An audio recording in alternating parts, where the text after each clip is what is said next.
pays en cœur, une joie partagée, l'unité retrouvée est le résultat d'un chemin.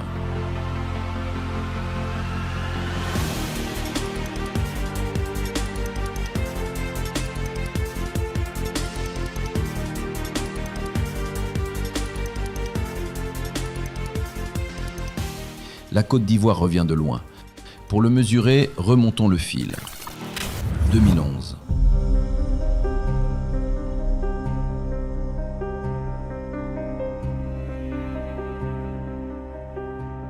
On était dans des conditions où des jeunes de notre âge, donc nos pères, étaient des bras armés, totalement inconscients de ce qu'ils faisaient. Et quand on finit cette crise avec toute cette masse dans la nature, je pense que c'était un climat de peur, c'était un climat de méfiance. Durant la guerre, il y a eu à la fois les forces royalistes, les forces rebelles, mais beaucoup de milices et de miliciens, ce qui faisait qu'on dénombrait, par exemple, pour le DDR, on tablait sur entre 100 et 150 000 personnes. Donc imaginez chacune de ces personnes-là avec des armes. Ça faisait une situation très compliquée. Oui, vous avez souffert pendant ces mois et ces années. Aujourd'hui, je vous demande non pas d'oublier, mais d'essuyer vos larmes, comme nous disons en Côte d'Ivoire, de sécher vos larmes. La Côte d'Ivoire se relève lentement d'une crise profonde. Le pays porte encore les stigmates de la division. Infrastructures délabrées, écoles fermées, hôpitaux à l'abandon.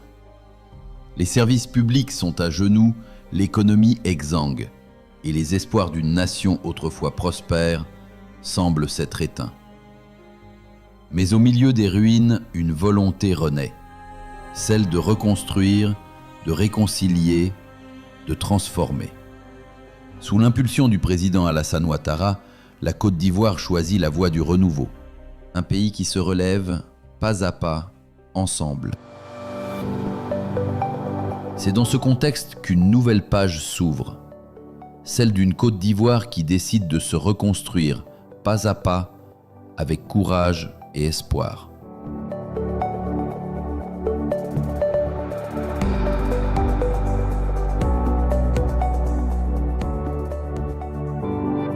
À partir de 2012, le gouvernement engage un vaste chantier de reconstruction nationale